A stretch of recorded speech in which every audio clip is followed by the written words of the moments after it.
ब्रह्मजंत्या घर के आंगन में लेपन और मार्जन कर रही थी, झाड़ू लगा रही थी और घर के आंगन को गोबर से लीप रही थी।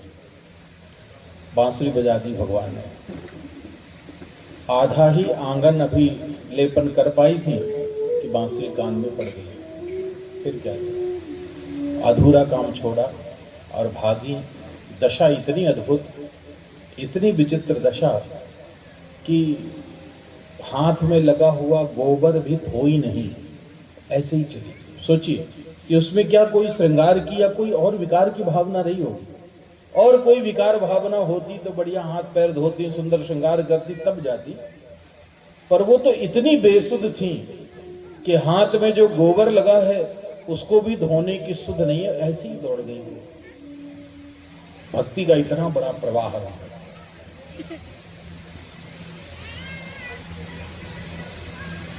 कुछ गोपियां श्रृंगार कर रही थी, दर्पण के सामने खड़े होकर के भगवान के लिए श्रृंगार कर रही हैं कि जैसे ही बुलावा आएगा तो चली जाएंगी। और श्रृंगार करते हुए अभी एक आंख में काजल लगाया था, बांसुरी बज गई। बस दशा तो ऐसी कि दूसरे आंख में काजल फिर डाल नहीं पाई। एक ही आंख में काजल, ऐसे ही दौड़ गई दर्शन करने। इतनी बेसुध है, होश ही नहीं। कान में पहनने वाला आभूषण नाक में पहन लिया, नाक का आभूषण कान में लटकाया, पैर का आभूषण गले में, गले का आभूषण पैरों में, अस्त व्यस्त होकर के वस्त्राभूषणों से अलंकृत, ये सब कुछ छोड़ करके गोपियां भगवान का दर्शन करने के लिए पहुंच गईं, जहां भगवान बांसुरी बजा रहे थे। कुछ गोपियां ऐसी थी जो नहीं जा पाई। जैसे ही जाने को तैयार हुई, उनके घर वालों ने रास्ता रोक दिया। आप नहीं जा सकती छोड़ के। पति ने कहा मेरा विवाह हुआ है, आप मुझे छोड़कर नहीं जा सकते। इतनी दुखी हो गई, एक कमरे में जाकर के बैठ गई। भगवान से मिलने नहीं जा पाई, ये सोच करके उसके मन में एक असहनीय विरह की पीड़ा उत्पन्न हुई। दुसह प्रेष्ठ विरह तीव्र ताप होता शोभा। एक कोने में बैठ करके विलाप कर रही है, भगवान से मिलने नहीं जा पाई। न मिलने का इतना असहनीय कष्ट उसके हृदय में उत्पन्न हुआ कि उसका हृदय जलने लगा। उसके हृदय में विरह की अग्नि जली। लेकिन सुखदेव जी कह रहे हैं उस अग्नि का प्रभाव ऐसा था कि उसका हृदय जब विरह की अग्नि से जला तो उसके हृदय में जो थोड़ा बहुत दोष थे, विकार थे, वो सब उसी विरह की अग्नि में धू धू करके जल गए। विरह की अग्नि में ऐसा जला उसका हृदय कि पवित्र हो गया। और जब हृदय पवित्र हो गया तो परिणाम क्या हुआ? ध्यान प्राप्ता अच्युतलाशेषा क्षीण निवृत्त मंगला। अब तो ऐसी अद्भुत दशा कि हृदय पवित्र हो गया। तो हृदय पवित्र होने का मतलब कि जैसे ही उसने आंखें बंद किया तो ध्यान प्राप्ता, ध्यान में प्राप्त कर ले। किसको? अच्युत भगवान नारायण को, कृष्ण को ध्यान में ही प्राप्त कर लिया। और उसके जीवन के जितने पुण्य थे वो सब नष्ट हो गए। देखिए, बहुत समझदारी सुनने वाली बात कि भगवान से मिलने के लिए पाप और पुण्य दोनों से रहित होना पड़ेगा, तब भगवान मिलेंगे। ना जीवन में पाप रह जाए, ना जीवन में पुण्य रह जाए। ये पाप और पुण्य दोनों ही मनुष्य को बंधन में डालते हैं। कभी कभी हम लोग पुण्य कमाने के चक्कर में इतने पुण्य कर देते हैं कि उस पुण्य के चक्कर में भगवान को भूल जाते हैं और वही पुण्य हमें बांध देते हैं। पाप भी बांधता है, पुण्य भी बांधता है। अंतर क्या? पाप माने लोहे की जंजीर से बंधना और पुण्य मतलब सोने की जंजीर से बंधना। और बंधना तो बंधना ही है, चाहे आपको सोने की जंजीर से बांध दिया जाए, चाहे लोहे की जंजीर से, चाहे लोहे की जेल में डाल दिया जाए चाहे सोने की जेल में डाल दिया जाए, जेल तो जेल होता है। तो भगवान से मिलने के लिए पाप और पुण्य दोनों जब जीवन के समाप्त होंगे तब भगवत गति की प्राप्ति होगी। अर्थात पाप और पुण्य से रहित होकर के हमें सत्कर्म करना पड़ेगा। वहाँ पुण्य कर्म से काम नहीं चलता। पुण्य करने वाला तो जानते ना कहाँ जाता है। ते त्वं भुक्त्वा सर्वलोकम विशालम क्षीणे पुण्ये मृत्युलोके विशंति। बहुत ज्यादा पुण्य करोगे, परोपकार करोगे तो स्वर्ग चले जाओगे। स्वर्ग में क्या होगा, अपने पुण्य का फल भोगोगे और जब भोग समाप्त हो जाएगा तो फिर लौटा दिया जाएगा, फिर लौट के यहाँ आ जाएगा। एक सज्जन थे, उन्होंने बड़ा पुण्य कमाया, धन भी बहुत कमाया और धन का दान वान भी बहुत किया, बहुत पुण्य कमाया, पर सत्कर्म नहीं किया। पुण्य तो बहुत किया लेकिन सत्कर्म नहीं किए। परिणाम क्या हुआ कि उनको मरने के बाद स्वर्ग जाने का ऑफर मिला, स्वर्ग जाने के लिए मौका मिला। वैसे तो जब कोई मर के स्वर्ग जाता है तो मृत्यु लोक से कुछ भी ले जाने की परमिशन नहीं थी, लेकिन इंद्र ने उनको एक विशेष परमिशन दे दी। कथा है, केवल कथा सुना रहे हैं, केवल समझने के लिए है कथा ये। इंद्र ने उनको परमिशन दे दिया कि बाकी लोगों को तो मैं मृत्यु लोक से कुछ लाने नहीं देता, लेकिन तुमने बहुत पुण्य किए हैं इसलिए तुम्हारे साथ एक बैग लाने की परमिशन देता हूं। तुम एक बैग लेके आ सकते हो, बैग में तुमको जो रखना हो रख लेना। उसने इतना हजारों करोड़ रुपए कमाए थे, 15-20 फैक्ट्रियां चलती थी, बहुत पैसा कमाया उसने। तो सोचा कि सामान अमान क्या लेके जाना, फालतू बैग भर जाएगा, मर तो रहे ही हैं, करोड़ों रुपए कमाए हैं तो रुपए ही ले चलते हैं, जो खरीदना होगा वहीं खरीद लेंगे, रुपए में तो सब मिल जाता है। तो ठूस ठूस करके उसने एक बैग में रुपए भर लिए, करोड़ों रुपए, और स्वर्ग चले गए। स्वर्ग जब कोई जाता है तो बड़ा उसका स्वागत होता है, तो बढ़िया माला वाला पहनाया गया, बैंड वैंड बजाया गया, उसको बढ़िया स्वागत किया गया। स्वर्ग के अंदर उसको प्रवेश दिया गया, एक कमरा खोल दिया गया, बोले भैया ये कमरा है, इसमें रहो, बढ़िया आनंद से स्नान विस्नान कर लो। फिर स्वर्ग का आनंद लेना गया, बढ़िया स्नान विस्नान किया, चाय नाश्ता किया, 1-2 गड्डी जेब में डाल ली, सोचा थोड़ा घूम के आता हूँ। तो स्वर्ग निकला, स्वर्ग में अद्भुत अद्भुत दर्शन हो रहे हैं उसमें। स्वर्ग का दर्शन करके बड़ा आनंद हुआ। घूमते घूमते मार्केट में पहुंच गया। स्वर्ग में भी मार्केट लगती होगी, हम तो कभी गए नहीं, पर हो सकता है ऐसी कथा में लोग सुनाते हैं। तो स्वर्ग में भी बड़ी सुंदर मार्केट थी, तो मार्केट पहुंच गया, दुकानों में गया, बड़ी सुंदर सुंदर वस्तुएं थी। एक दुकान में खड़े होकर के उसने वस्तुओं को छांटा, दुकानदार से कहा ये सब निकाल दो, जो जो पसंद थी सब निकलवा लिया। अब पेमेंट करने के लिए नोट की गड्डी निकाली, नोट गिन के दिया, ये देख लीजिए।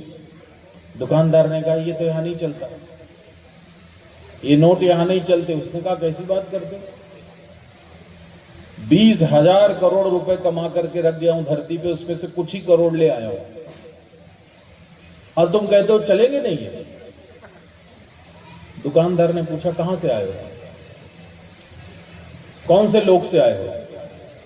उसने कहा पृथ्वी लोक से।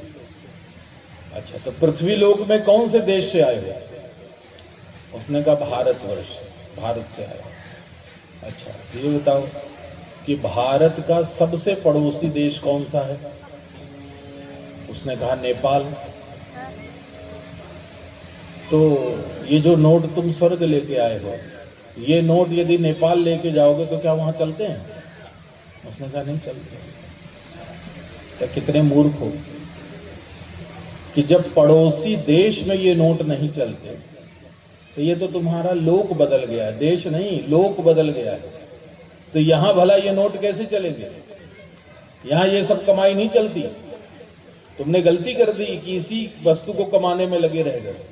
ये भी जरूरी है, लेकिन इससे ज्यादा जो जरूरी है वो तो तुमने कमाया ही नहीं।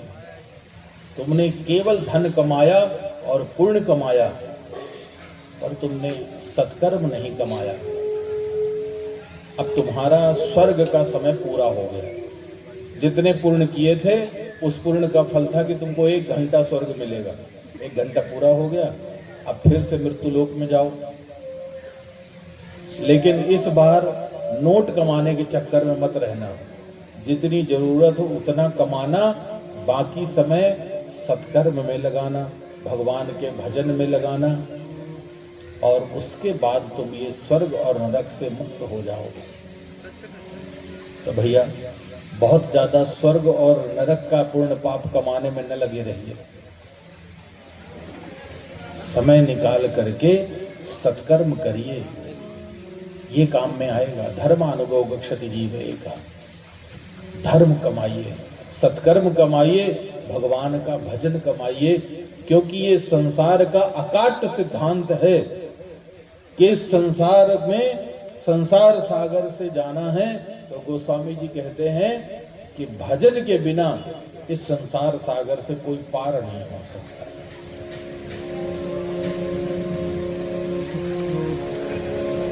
बारी मथे बरु होयत तारे बरुते,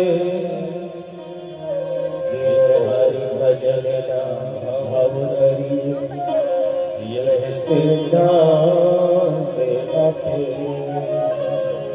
स्वामी जी स्पष्ट कह रहे हैं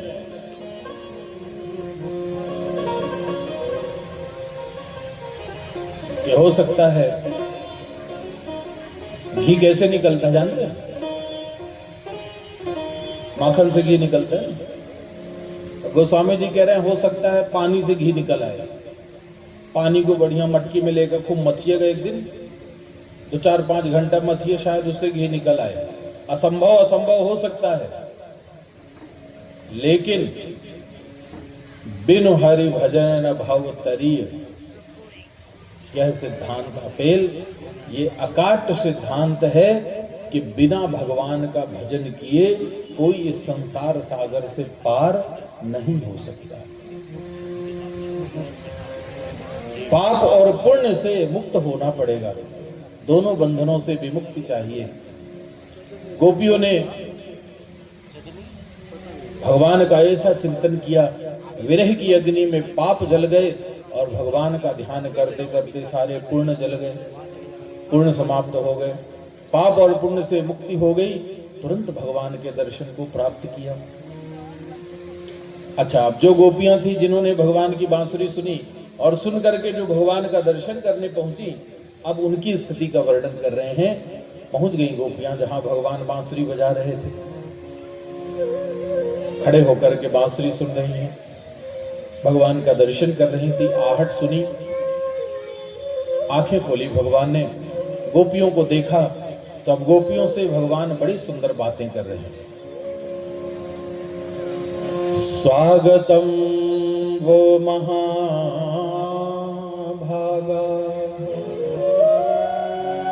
प्रियम किम करवाणि वह, व्रजस्यानामयं कच्ची ब्रूता गमन कारणम। गोपियों को देखा और देखते ही भगवान मुस्कुराए, कहा आओ गोपियों, स्वागत करता हूं, बड़ी भाग्यशालिनी हो आप। पर ये बताओ, ब्रजस्य अनामयम कच्चित बुरुता गमन कारणम, आधी रात के समय अपना अपना घर छोड़ करके यहाँ किस लिए आई हो? आने का कारण बताओ। विस्मित हो गई गोपियां, कुछ बोल नहीं पाई। भगवान ने कहा अच्छा आ गई हो तो बताओ मैं क्या करूं जिससे तुम प्रसन्न हो जाओ। कुछ नहीं बोला गोपियों। भगवान की बातें सुनकर के आश्चर्य हो रहा है। भगवान ने कहा देखो ये बड़ी घोर रात्रि है, आधी रात के समय इस प्रकार वन में आना ठीक नहीं है, जीव जंतु हैं, नुकसान पहुंचा सकते हैं, इसलिए घर जाओ वापस। गोपियों ने कुछ नहीं कहा। भगवान ने कहा शरद पूर्णिमा को वन की सुंदरता देखने आई थी तो अब तो देख लिया ना, अब घर जाओ। गोपियों ने फिर भी कुछ नहीं कहा। भगवान ने कहा माता पिता पुत्र भाई बांधव सब ढूंढ रहे होंगे गोपियों, श्रेष्ठ कुल की स्त्रियों का आधी रात के समय बिना कारण अकेले घर से बाहर निकलना ठीक नहीं होता, लोग आक्षेप करते हैं, मर्यादा टूटती है, घर जाइए वापस। शायद मेरी बांसुरी सुनकर के आई हो, अब मैं बांसुरी भी नहीं बजाऊं। इतने कठोर शब्द भगवान ने बोले कि उनका हृदय छिन्न भिन्न हो गया। इति विप्रियमाकर्ण गोप्यो गोविंद भाषितम विषर्णा भग्न संकल्पा आपको चिंता दुरुत्तया। इतने कठोर वचन, गोपियां बड़ी दुखी हो गई। घर से जब निकली थी, इतने बढ़िया बढ़िया मनोरथ थे घर से निकलते समय। अरे भगवान की बांसुरी सुनेंगी, दर्शन करेंगी, बातें करेंगी भगवान के साथ, इतनी सुंदर सुंदर बातें सोच करके निकली थी, पर यहाँ आई तो कुछ भी नहीं है। भगवान ने सीधे कह दिया घर जाओ। हाथ जोड़ करके भगवान से प्रार्थना किया, प्रभु ऐसे कठोर वचन मत बोलिए, हमने तो आपके लिए अपना सब कुछ समर्पण कर दिया है, संसार के सारे विषयों को छोड़ करके आपके पास आई हैं और आप कहते हो घर चली जाओ। प्रभु हमने कुछ मांगा नहीं है आपसे, केवल आपके चरणों का आश्रय चाहती हैं, हम पर कृपा करके अपने चरणों में स्थान दीजिए, और कुछ नहीं चाहिए हमें। इति वितृतम तेषां श्रुत्वा योगेश्वरेश्वरा बृहस्पतिम गोपी आत्मा रामो परिरमत। गोपियों का ऐसा सुंदर समर्पण का भाव सुना तो श्याम सुंदर बड़े प्रसन्न हो गए गोपियों पर। कहा ठीक है, गोपियों के मन के मनोरथ को पूर्ण करने के लिए गोपियों को लेकर भगवान रास मंडल में आ गए और रास की लीला प्रारंभ हो गई। रास मतलब, रास का मतलब होता है नृत्य। रास का सीधा सीधा अर्थ यही होता है नृत्य करना, नाचना।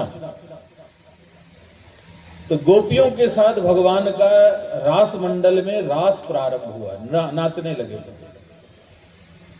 लेकिन जैसे ही नृत्य प्रारंभ हुआ वैसे ही शत्रु पहुंच गया। भक्ति मार्ग का सबसे बड़ा शत्रु कौन? भक्ति मार्ग का सबसे बड़ा शत्रु होता है अभिमान, अहंकार। इससे बड़ा शत्रु कोई दूसरा नहीं है। इंद्रियों को जीत लीजिए, कर्मेंद्रियों को जीत लीजिए, ज्ञानेंद्रियों को जीत सकते हैं, मन को जीत सकते हैं, बुद्धि को जीत सकते हैं, चित्त को जीत सकते हैं, लेकिन उसके बाद अहंकार का नंबर आता है। मन तो बहुत छोटा होता है, हम लोग मन के ही पीछे रह जाते हैं, मन लग जाए किसी तरह। मन को जीतना कठिन नहीं है, सबसे कठिन है अहंकार को जीतना। संसार में सबसे कठिन होता है मन, बुद्धि, चित्त, फिर अहंकार। अहंकार को जीतना बहुत कठिन है। आ गया गोपियों के जैसे भक्ति करने वालियों के मन में भी अहंकार आ गया। जिस गोपी का हाथ पकड़ करके भगवान ने नाचना शुरू किया, उसी गोपी के मन में अभिमान आया, मैं सुंदर हूं, इसलिए भगवान ने मुझे ग्रहण किया। भगवान ने कहा आ गया शत्रु, छोड़ना पड़ेगा इसे। उस गोपी का हाथ छोड़ा, दूसरी का हाथ पकड़ कर नाचने लगे। उसके मन में अभिमान, उससे ज्यादा सुंदर मैं हूं, इसलिए भगवान उसका हाथ छोड़ करके मेरे पास आ गए। उसको भी छोड़ दिया भगवान ने। तीसरी गोपी का हाथ पकड़कर नाचने लगे, उसके मन में अभिमान आ गया, इन दोनों से ज्यादा सुंदर और श्रेष्ठ मैं हूं, भगवान इनके नहीं है, भगवान तो मेरे हैं। भगवान ने कहा नहीं, ये भाव अच्छा नहीं है। ऐसे अभिमान में भगवान कभी नहीं मिलते। भगवान तो सबके हैं, भगवान मेरे हैं ऐसा अधिकार नहीं रखना। हमारा धर्म क्या है? दासो हम भगवान के दास हैं। भगवान के तो सब हैं, पर हमारे अंदर तो केवल दास भाव होना चाहिए। जब तक जीवन में, जीव के जीवन में दास की भावना नहीं आएगी, दासो हम करते रहिए, और भगवान एक दिन कृपा करेंगे कि आपके जीवन में दासो हम की भावना का दास अपने आप हटा देंगे। और जिस दिन दा हट जाएगा उस दिन सोहम हो जाएगा। दा हट गया तो जो भगवान है वही मैं हूं। और उसके लिए पहले अपने आप को भगवान के चरणों में दास भाव से समर्पित करना पड़ेगा।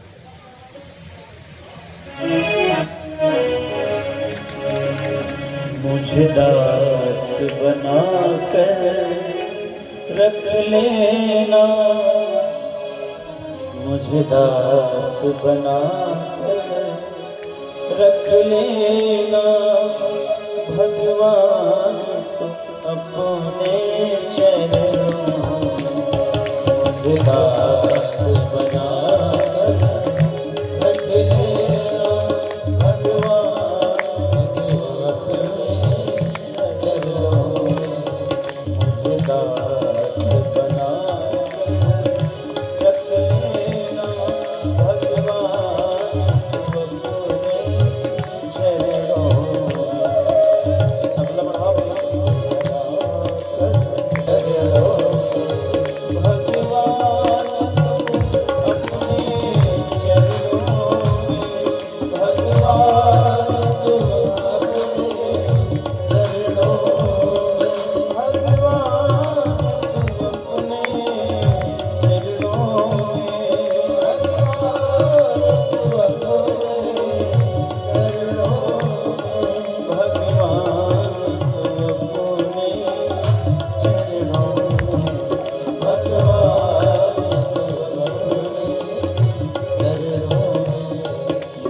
दास बना कर रख लेना, भगवान तो अपने चरणों, मुझे दास बना कर रख लेना, भगवान तो अपने चरणों।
नाम हमारा, इसमें भी नाम हमारा।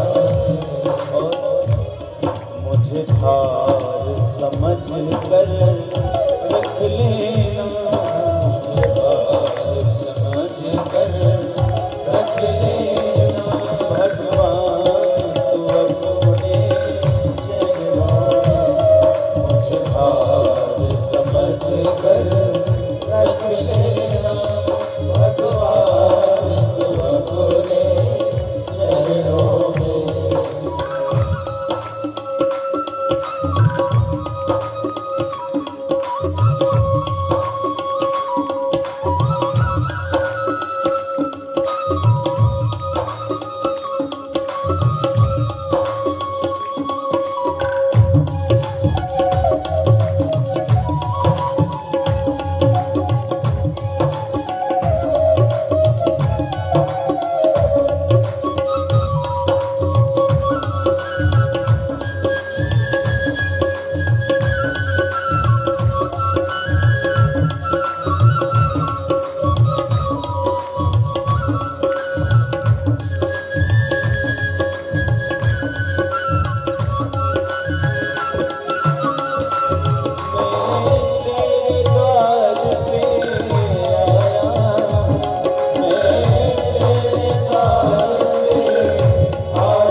दोनों हाथ उठा के सभी लोग बड़े भाव के साथ प्रार्थना करें। सभी लोग बोलेंगे, मुझे दास बना कर रख लेना भगवान तू अपने चरणों में। मुझे दास बना कर रख लेना भगवान तू अपने चरणों में। भगवान तू अपने चरणों में, भगवान तू अपने चरणों में, भगवान तू अपने चरणों में, भगवान तू अपने चरणों में, भगवान तू अपने चरणों में, भगवान तू अपने चरणों में। मुझे दास बना कर रख लेना भगवान तू अपने चरणों में। मुझे दास बना कर रख लेना भगवान तू अपने चरणों में, भगवान तू अपने चरणों में,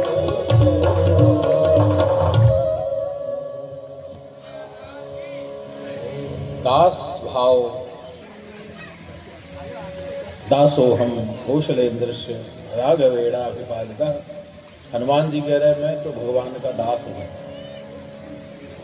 रावण ने पूछा कौन हो? कहा दासोहम कौशलेंद्रस्य, मेरा कोई परिचय नहीं है, परिचय तो मेरे स्वामी का है। मैं स्वामी का दास हूँ, राम का दास हूँ।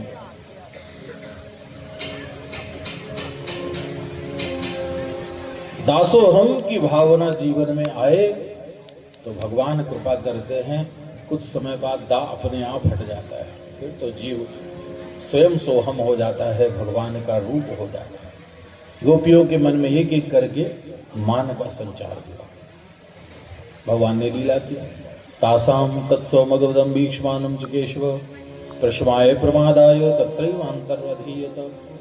गोपियों के हृदय में उत्पन्न हुए उस सौभग मद को दूर करने के लिए केशव ने लीला की। गोपियों के मध्य से कोई कहता चले गए, तो भगवान कहाँ जा सकते हैं? जब हरि व्यापक सर्वत्र समाना तो वो जाएगा कहाँ? कोई कह दे कि पंडाल से वायु चली गई, तो क्या जा सकती है? दिख नहीं रही, लेकिन वायु तो है ना, भरी पड़ी है।